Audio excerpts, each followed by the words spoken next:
살아계신 하나님의 말씀은 이사야 6장 6절부터 13절까지 봉독해 드리겠습니다.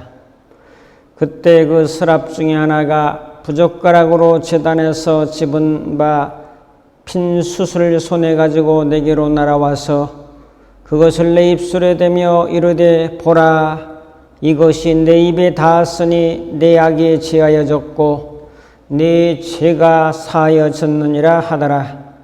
내가 또 주의 목소리를 들으니 주께서 이르시되 내가 누구를 보내며 누가 우리를 위하여 갈꼬 하시니 그때 내가 이르되 내가 여기 있나이다, 나를 보내소서 하였더니 여호와께서 이르시되 가서 이 백성에게 이르기를 너희가 듣기는 들어도 깨닫지 못할 것이요 보기는 보아도 알지 못하리라 하여 이 백성의 마음을 둔하게 하며 그들의 귀가 막히고 그들의 눈이 감기게 하라.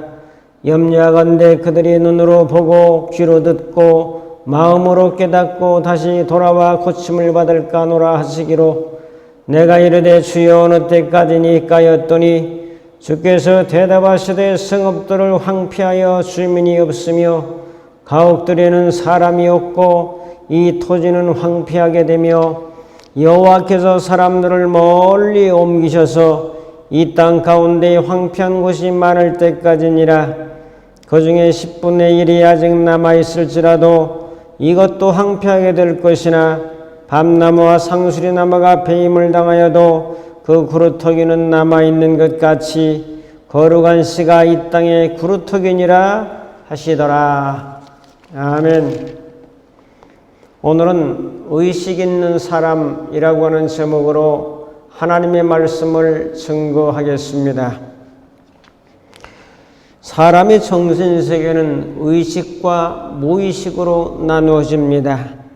의식이라고 하는 뜻은 현재 직접 경험하고 있는 심층 현상의 총체를 가르쳐서 의식이라고 말하고, 다른 말로 하면은 의식은 정신활동입니다. 경험, 현상의 모든 것을 의식이라고 하죠. 다시 말해서 깨어있는 상태를 의미하기도 합니다.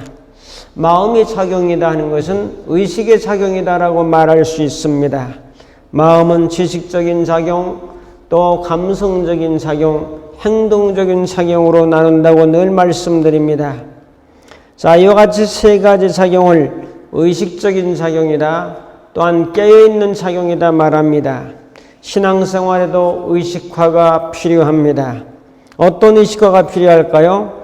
오늘은 그 부분을 말씀드리면서 함께 은혜를 나누려고 합니다. 의식화라고 하는 말을 가장 잘 쓰는 집단은 공산당입니다. 공산당이 의식화라는 것은 공산화를 이제 만들어가는 의미 있는 말로 가장 많이 쓰이고 있어서 그들이 가장 잘 사용하는 말이 의식화입니다. 공산화를 만들기 위해서 의식의 생각, 사고, 체계를 바꾸는 것을 의미합니다. 그들은 세뇌 교육을 또한 사용합니다. 세뇌라고 하는 것은 개인의 사상이나 가치관 등을 다른 방향으로 바꾸게 하거나 새로운 사상, 주의, 교리들을 받아들이도록 설득하는 체계적인 노력이 바로 세뇌입니다. 자, 세월이 많이 지났지만 옛날에 도시산업 선교회의 애창곡이 있습니다. 사회적 물의를 많이 일으켰던 도시산업 선교회, 그 애창곡은 제목이 정의파입니다. 가사 내용은 이렇습니다. 우리들은 정의파다, 좋다, 좋아. 같이 죽고 같이 산다, 좋다, 좋아. 무릎을 꿇고 사는 이보다는 서서 죽기를 원한다. 우리들은 정의파다, 우리들은 정의파다. 이렇게 노래하면서 의식화를 시키는 것입니다. 의식화는 이렇게 사람의 마음을 바꿔놓는 작업을 의미하기도 하죠. 자, 이론에 근거하면은 이제 프레일이라는 사람이 의식화 교육이라는 하나의 학문 학설을 내놓았습니다. 프레일이 교육사상의 핵심은 의식화 개념에 있습니다. 프레일이가 말하는 의식화는 개인으로 하여금 자신이 지금 몸담고 있는 사회 문화적인 배경을 비판적으로 인식할 수 있도록 하고, 나아가 보다 나은 사회로 발전을 위해서 적극적인 활동에 참여할 수 있도록 개인의 의식을 자극하고 일깨워주는 것을 의식화라고 말합니다. 프레이리는 이러한 의식화가 일정한 단계를 거쳐서 발전한다고 봐서 4단계로 구분을 합니다. 1단계가 본능적 의식의 단계입니다. 가장 낮은 의식의 단계로 이 단계에서는 가장 원초적인 욕구의 충족에 매달려 있어서 생물학적 영역을 넘어선 문제나 도전들에 대해서는 정신적 세계나 이런 것에 대해서는 둔감합니다. 따라서 현실에 대한 역사의식이 거의 없으며 억압적인 현실에 대한 문제의식도 존재하지 않습니다. 2단계 반본능적 의식의 단계가 있습니다. 제3세계 신생국이나 폐쇄사에서 주로 나타나며 침묵, 문화의 지배적 의식 수준을 형성합니다. 이 단계 사람들은 그들의 사회문학적 상황을 주어진 것으로 그냥 그대로 받아들이고 또한 그것을 피할 수 없이 받아들여야만 된다는 걸로 간주합니다. 또한 자기 비하가 심한 것이 이 단계의 또 다른 특징이기도 합니다. 자기 자신을 부정적으로 파악하고 보잘것없는 존재로 인식하는 자기 비하 심리는 지배문화가 강요하는 부정적 가치를 내면한 결과로서 형성된 것입니다. 자, 3단계는 반자각적 의식의 단계가 있습니다. 이 단계에서는 침묵이 계속되지 않으며 자신을 둘러싼 사회 문화적 상황에 대한 문제의식 또 문제 제기를 하게 됩니다. 그러나 그러한 문제제기나 의문은 아직 소박한 상태에 머물러 있죠. 이 의식의 단계에서는 자신을 둘러싼 사회 문화적 상황이 다른 인간들에 의해서 만들어진다는 점까지는 의식하게 되지만은 여전히 다른 사람들이나 대중 지도자들에 의해서 쉽게 그 심리가 조작될 수 있습니다. 4단계의 마지막 단계인데요. 비판적 의식의 단계입니다. 의식의 최고 단계인 비판적 의식은 의식과 과정을 통해서 형성됩니다. 이 단계의 특징은 인간에 의해 만들어진 비인간적 사회 구조에 대한 합리적이고 격렬한 비판의식을 갖는 겁니다. 그리고 자신을 둘러싼 사회 문화적 그런 환경에 대한 심각한 문제의식, 상황에 대한 정확한 인식, 논리적 사고, 다른 사람과의 토론에서의 자신감, 개방적 태도, 책임감 등이 이 단계에서 일반적 특성입니다. 우리 교육은 단지 주입식에서 벗어나서 객관적으로 어떤 사건을 바라보고 스스로 판단할 수 있는 교육이 필요합니다. 단지 주어진 것들을 그대로 수동적으로 받아들이는 것에서 벗어나서 사회 문제들을 비판적으로 바라보고 더 나은 사회를 위해서 적극적으로 참여할 수 있어야 할 것입니다. 나만의 이익이 아닌 이익 집단의 주장이 아닌 더 나아가서 진정 사회를 위하고 더 나은 사회를 만들어갈 수 있는 지혜로운 미래의 사람이 되도록 합니다. 세상은 이렇게 의식화 작업을 해나가고 있습니다. 의식화라는 말이 다 나쁘다는 말은 절대로 아닙니다. 이 교육 철학을 공산당이 오히려 잘 사용하고 있다는 거죠. 교회는 무엇을 하고 있는지요? 교회도 의식이 있어야 된다고 저는 생각하고 믿습니다. 정신세계를 지배하고 있는 구조를 바꿔야 합니다. 그래서 세상 속에서 도전하고 개혁하고 세상을 바꾸며 살아가는 자세로 살아가려면 의식이 있어야 된다는 거죠. 주님은 오늘 말씀을 통해서 무엇을 말씀하시면서 어떤 의식이 성도들에게 필요한가 하는 것을 소개하고 있습니다. 본문은 이제 이사야가 큰 은혜를 받습니다. 선사를 통해서 이제 이사야가 하나님을 만나게 됩니다. 내 악이 제해졌고 내 죄가 사여졌느니라. 이사야는 주님의 음성을 들으며 내가 누구를 보내며 누가 우리를 위해서 갈고 주여 내가 여기 있나이다 나를 보내소서라고 하는 귀한 말씀을 선언합니다. 이사야는 하나님을 만남으로 의식이 완전히 바뀌었습니다. 하나님을 만나면 바뀝니다. 이사야 의식이 바뀌어버렸습니다. 하나님의 방법에 의해서 의식이 바뀌고 사상이 바뀌고 그렇게 변했습니다. 어떤 의식을 바꿔놓으셨는지요? 오늘의 말씀 속에서 우리도 몇 가지, 아니 10여 가지 의식은 늘 가지고 살아야 되는데 오늘은 첫 번째로 몇 가지 말씀드립니다. 첫째로 임재의식이 있어야 합니다. 오늘 본문에 천사가 임했습니다. 하늘로부터 임한 거죠. 모든 것이 하늘로부터 임하는 겁니다. 천사도 하늘로부터 임했습니다. 이것은 하나님을 만난 것이고 말씀을 만난 것이고 천사를 통해서 영적 세계를 만난 겁니다. 임재는 하나님이 임하신 겁니다. 믿음의 사람들의 마음속에 꼭 간직해야 될 것은 하나님이 임하는 의식을 가지고 살아야 되는 거죠. 현대의 약점은 무엇입니까? 하나님을 신뢰하는 것이 추상적인 하나님이라는 거죠. 내 머릿속에 갇혀져 있는 하나님으로 기억되고 있습니다. 역사를 방관하신 하나님, 이렇게 악이 있고 코로나19가 번창함에도 불구하고 하나님은 침묵하시며 방관하시는 하나님으로 이제 기억하고 있다는 사실입니다. 그러나 성경은 하나님의 임재에 대해서 많이 말씀하고 있습니다. 자, 출애굽기 15장에 홍해바다가 갈라지는 사건은 하나님이 임재한 사건이요. 모든 사건 뒤에는, 이적 뒤에는 하나님이 임재와 능력과 권능과 권세에 결과했다는 거죠. 그 다음에 한 가지는 광야에서 이스라엘 백성들이 목말랐을 때 반석에서 물을 낸 것도 하나님의 초전적인 능력의 임재가 있었기 때문에 바위에서 물이 나오는 거 아니겠습니까?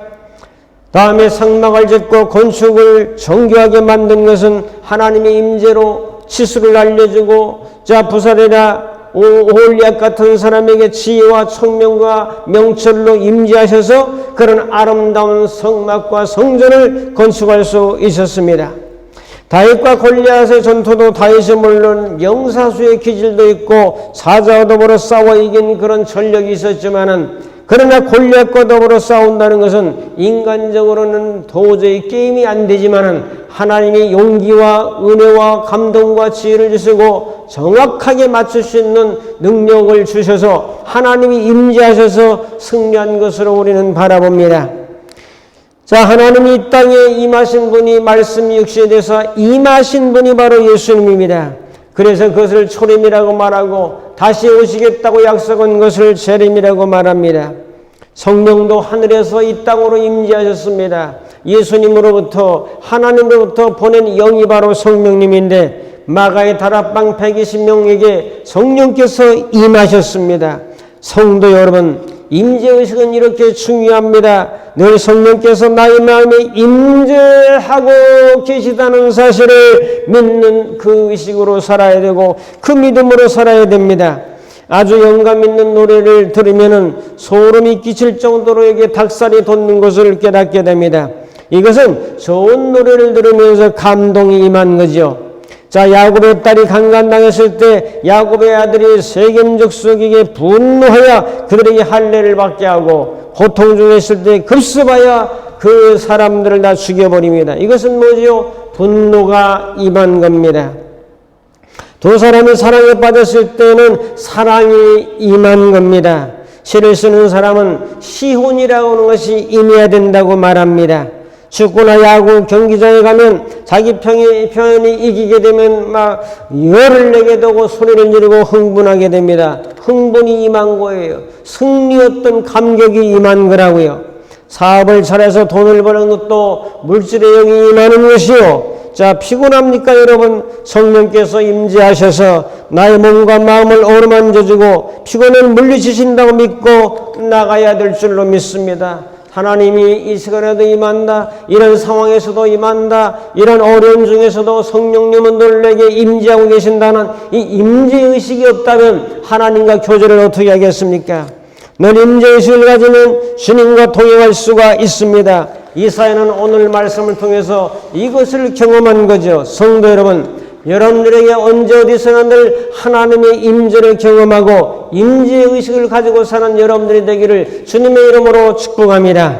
두 번째로 속죄의식입니다. 7절을 보겠습니다. 7절을 보면 그것을 내 입에 대며 이르되 보라, 이것이 내 입에 닿았으니 내 악이 제하여졌고 내 죄가 사하여졌느니라. 죄가 사해졌다는 저 용서요, 저 용서라는 말은 속죄입니다.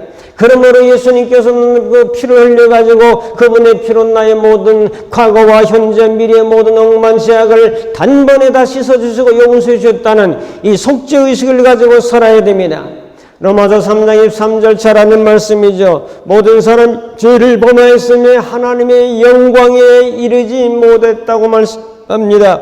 로마서 6장 23절에 말씀하기를 제 싹은 사망이요 하나님의 은사는 우리 주 예수 그리스도 안에 있는 영생이라고 말씀합니다. 여러분 갈라디아 5장 19절에도 육체의 일은 분명하니 음행과 더러운 것과 호색과 우상숭배와 주술과 원수 맺는 것과 분쟁과 시기와 분냄과 당짓는 것과 분열함과 이단과 투기와 술 취함과 방탕함과 또 그와 같은 것들이라. 저는 너에게 경계한 것 같이 경계하노니 이런 일을 하는 자마다 하나님의 나라를 유업으로 받지 못할 것이라고 경고합니다.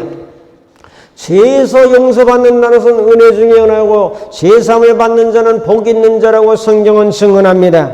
죄는 몇 가지가 있습니다. 저 생각의 죄입니다. 사람들은 생각에 오류에 빠질 때가 얼마나 많은지 모릅니다. 진리가 아닌 것을 진리처럼 믿고 있습니다. 이방인들은 신이 없다고 생각하는 것은 상당한 생각의 오류입니다. 우주 만물이 저절로 빅뱅의 원리에서 이루어졌다고 이를 그대로 믿는다면 신앙적인 입장에서 볼 때는 그것은 상당한 과학자들의 오류입니다. 남이야 어떻게 살든 말든 간에 나만 잘 먹고 살면 되지라고 하는 자기 중심적인 사고를 가지고 공동체를 생각하지 않는 것은 생각의 오류입니다. 내 생각이 여러분 다 옳다고 생각하십니까? 그것은 잘못된 생각병에 걸린 사람입니다. 나의 삶의 사고방식은 내가 지금까지 살아온 경험과 지식과 이제 타고난 어떤 유전적인 그 틀에 의해서 틀이라는 것이 있습니다. 프레임이라고 하는 이 틀이 전부 바르다고 생각하십니까? 바르지 못한 것이 생각의 죄입니다. 생각을 바로잡는 것이 성숙이요 인간이 바로 되어가는 것입니다. 아브라함은 86세 때 이스마엘을 낳습니다. 75세 때 아들을 주신다고 하는 약속을 받았음에도 불구하고 사라라는 본부인을 통해서 자식을 낳지 못하자 하갈이라고 하는 그 사라의 몸종을 통해 씨바지로 이스마엘을 낳았습니다. 아브라함은 아내 사라의 말을 잘 들어주었습니다. 이 사건은 아브라함이라고 하는 믿음의 조상의 생각의 오류입니다. 이런 생각의 오류가 죄라고 생각하지 않는 자체가 잘못된 것은 아니지요. 잘못된 겁니다. 생각의 오류는 잘못된 죄입니다. 그 다음에 작은 두 번째로 감정의 죄가 있습니다. 감정의 죄가 있는 걸 아시는지요? 성경에서 하라 하지 말라 하라는 거 안 하는 것도 죄고 하지 말라는 거 하는 것도 죄인데 감정의 죄를 사람들이 생각을 안 해요. 걱정하는 거 근심하는 거 이거 죄입니다. 요한복음 14장 1절에 너희는 마음에 근심하지 말고 염려하지 말라 하나님을 믿으니 또 나를 믿으라고 말씀했는데 염려하거든요. 두려워하는 거 주님은 두려워하지 말라고 그러는데 두려워하는 거 이거 죄죠. 내 마음속에 감정의 시스템에 의해서 자동적으로 나타나는 것이 바로 감정입니다. 그렇기 때문에 내 마음 나도 몰라 라는 말이 일반적인 정설이죠. 상처받는 것 내가 누구의 말에 의해서 누구의 인상에 의해서 사건에 상처받는 것 누가 상처받으라고 하지 않았지만 혼자의 부정적인 감정에 사로잡혀서 상처를 받는 것입니다. 이것도 감정의 오류라고 말합니다. 오류는 죄악입니다. 미워하는 것은 이제 자기를 괴롭게 하는 감정입니다. 상대방에게 물론 못마땅한 것도 있겠지만 그로 인하여 내 감정이 상하는 것은 이것은 감정의 오류예요. 누가 내 마음을 상하라고 했어요? 예수님이요. 내 스스로 그렇게 느끼고 결단하는 거죠. 좌절, 용기가 걷기고 앞으로 나가지 못하고 힘이 빠지는 것은 감정의 오류입니다. 우울한 감정, 감정의 오류예요. 뇌의 오류라고 도파민이라는 호르몬이 너무 많이 분비돼도 안 되지만은 너무 적게 되는 분비되는 현상으로 말미암아 우울해지는 것 이것도 감정의 오류라고요. 분노도 감정의 오류입니다. 누가 화내라고 했습니까? 자기 혼자 화를 내는 거예요. 남의 감정에 휘둘리는 것 왜 나의 감정을 조절해야 되는데 남의 감정에 내가 흔들려가지고 휩쓸리고 다닙니까? 좋은 곳에 동조하는 것은 좋은 일이지만은 부정적인 감정이 같이 동조하면서 나도 그 감정의 파동에 영향을 받는 것, 감정적인 범죄라는 사실을 인식하셔야 돼요. 사랑의 감정으로 행하지 않는 모든 일련의 것들은 오류의 감정으로 행하는 것들이 너무나 많고 주관적이고 자기 편협적인 편파적인 감정으로 나갈 때가 너무 많다는 거예요. 자, 한 번에 감정을 추스리지 못하여 인생을 망친 자가 되지 않습니까? 이것을 감정의 오류라고 하고 감정의 오류는 죄악입니다. 자, 그 세 번째로 행동의 죄를 살펴보겠습니다. 이것은 너무 잘 아는 죄성, 폭력이나 살인이나 성범죄나 전쟁이나 강도나 도둑이나 등등 행동의 오류입니다.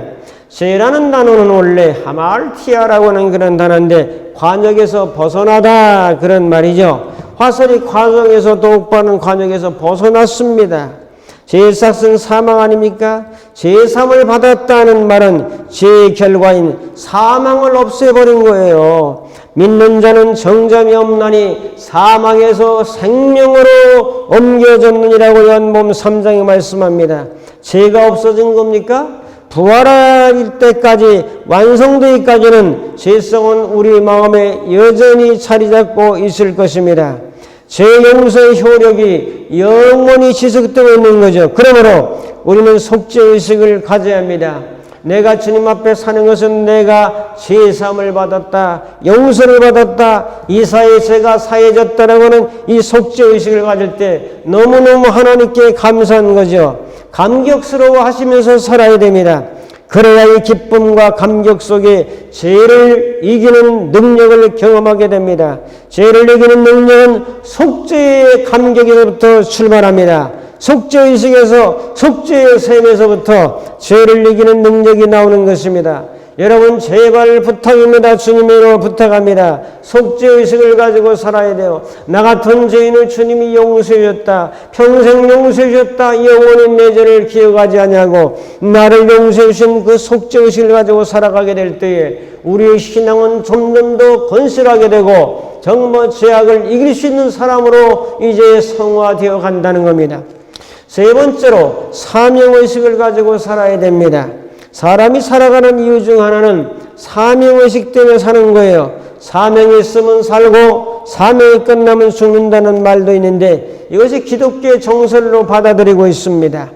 오늘 이사에게도 사명적으로 주님이 음성을 들려줍니다. 8절 내가 또 주의 목소리를 들으니 주께서 이르시되 내가 누구를 보내며 누가 우리를 위해서 갈고 그때 내가 이르되 내가 여기 있나이다 나를 보내소서라고 대답합니다. 사람에게 사명의식이 없다면 하나님을 생각지 않고 사는 것입니다. 사명은 무엇입니까? 뭘 사명이라고 합니까? 사전적 의미 이렇습니다. 사명, 사승이나 사절이 받은 임무와 명령을 사명이라고 합니다. 왕으로부터 받은 임무와 명령, 사명은 하나님께 받은 임무와 명령입니다. 오늘 대한민국에서 이 땅에 살면서 하나님께로부터 이렇게 살라고 하는 그 명령과 임무가 사명입니다. 사명을 주시는 분은 하나님이요 사명을 받은 자는 우리들입니다. 내가 살아나가는 길에는 사명이 있습니다. 나는 이 사명을 감당하기 위하여 살아가노라. 사명에 살고 사명에 죽노라. 이런 자세로 살아야 합니다. 하늘의 사명, 하나님께로부터 받은 사명, 신에게로부터 받은 사명이 있기에 우리는 지구상에 존재하며 사는 것이 아닙니까? 하나님은 이스라엘 백성들에게 선지자를 보내서 하나님의 말씀을 전하려 했습니다. 내가 누구를 보내며 누가 우리를 위해서 갈고 하는 말씀에 주님 내가 여기 있습니다. 하나님 저를 보내주십시오. 이것이 바로 사명자의 고백입니다. 사명의식이 없다면 잘났든 못나든 빈부귀천할 것 없이 이 땅에 존재해야 될 가치가 없는 거죠. 사명의식은 대단히 그러기 때문에 중요한 것입니다. 공산당 의식화 교육도 사람을 세워서 훈련해서 세뇌 교육을 시키는데 교회에서 정말 믿음과 지혜와 성령이 충만한 사람들을 주님은 요구하고 있습니다. 우리는 약하다는 모습만 보지 말고 신앙이라고 하는 것은 나를 보지 말고 예수님을 보는 거예요. 나의 무능함과 약함을 보는 것이 아니라 하나님의 전능하심과 위대함과 그분의 권능을 바라보는 게 참된 신앙입니다. 나같이 부족한 자를 보는 것이 아니라 십자가에 죽으셔 피 흘려 죽으시고 다시 부활하신 새 생명의 주인공을 바라보는 것이 참된 신앙입니다.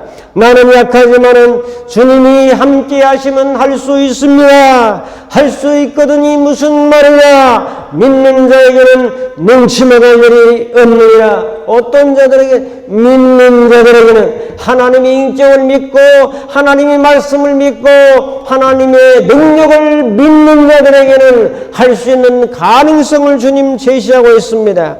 예수님은 제자들을 부르셨죠. 사명을 주기 위해서 불렀죠. 함께 놀자고 부른 건 아니죠. 함께 여행 다니고 밥이나 한 끼 먹자라고 부른 건 아니죠. 왜 불렀어요?